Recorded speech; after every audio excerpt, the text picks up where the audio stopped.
अस्सलाम वालेकुम everyone welcome to my YouTube channel study point. अज जे लेक्चर में असी जेको टॉपिक डिस्कस कंदासीं वो है परसेंटेज। पर ऐसी ॾिसंदासीं परसेंटेज आहे छा। A percentage is number of ratios expressed as fraction. It is denoted using percentage sign. Percentage actually number of ratios आहे जेके असां फ्रैक्शन में डिनोट कंदा आहियूं जंहिंखे ऐं इहे डिनोट कई वेंदी आहे सिंबल जेकी आहे उहो परसेंटेज सां।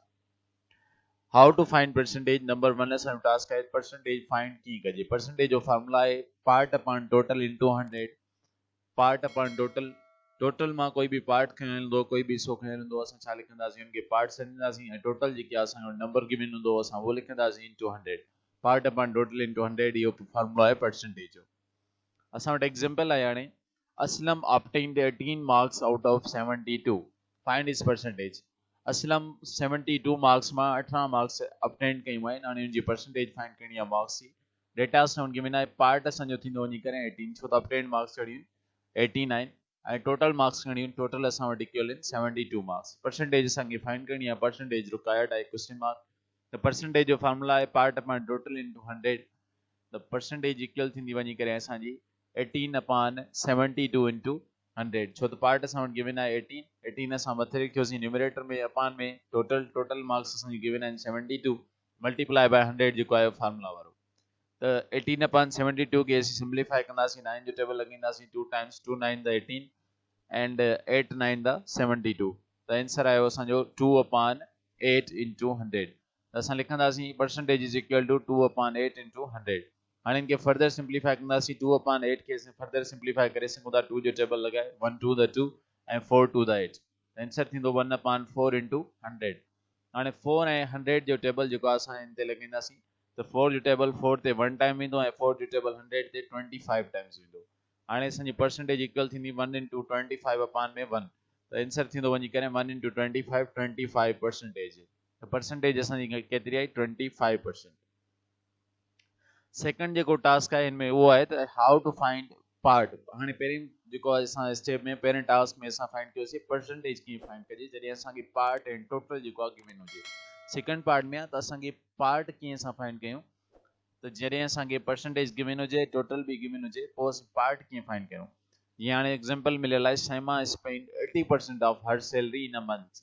If total salary is 15,000 rupees find the amount she spend. जेकॾहिं सैमा जेको आहे पंहिंजी सैलरी मां 80% जेको आहे उहो छा करे थी पैसा स्पेंड करे थी जॾहिं त हुनजी टोटल सैलरी जेकी आहे उहा 15,000 रुपया आहे त उहो अमाउंट फाइंड कयो जेको हू स्पेंड थी करे। टोटल असां वटि जेकी सैलरी आहे घणी आहे 15,000। डेटा असां लिखीसीं परसेंटेज असां वटि गिवन आहे 80% उहा असांखे लिखीसीं।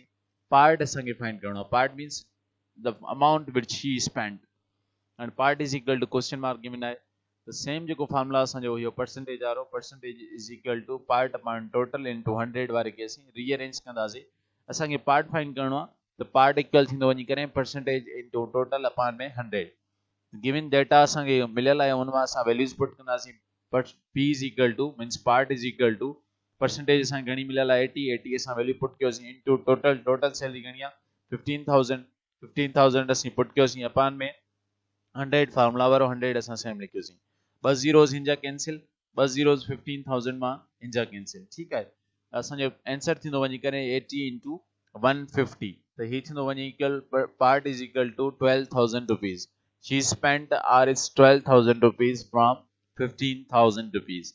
असांजो पार्ट जेको आहे उहो फाइंड थियो असांखे जेको 12,000 आंसर आयो असांजो।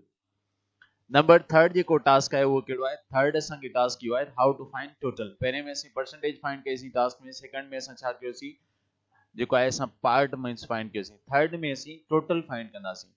त सेम फार्मूला जेको परसेंटेज जो हुयो पार्ट अपॉन टोटल इनटू 100 वारे खे असीं छा कंदासीं रीअरेंज कंदासीं त थींदो वञी करे equal total is equal to part upon percentage into 100। Example हाणे इन फार्मूला ते हाउ टू फाइंड टोटल वारे फार्मूला ते असांखे एग्जांपल मिलियल आहे। In a class 75% students failed in English। Class में 75% स्टूडेंट जेके आहिनि इंग्लिश में फेल थियनि था। If number of the failing candidates is 27।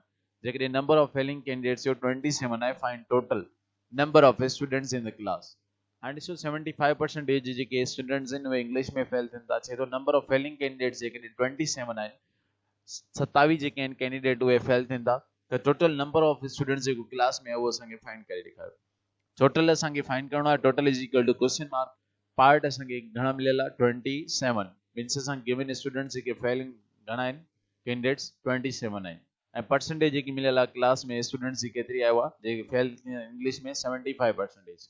त परसेंटेज इज इक्वल टू 75। फॉर्मूलो लिखंदासीं total is equal to part upon percentage into 100। Part असां वटि गिवन आहे घणो आहे 27 असीं पुट कयोसीं अपॉन में परसेंटेज केतिरी मिलियल आहे 75 असां पुट कयोसीं मल्टीप्लाई बाय 100 फार्मूला वारो 100 असां पुट कयोसीं। त हाणे 75 ऐं 100 जे विच में टेबल वेंदो कंहिंजो 25 जो 3 इंटू 25 थींदो असांजो 75 ऐं 425 द 100 थींदो वञी करे।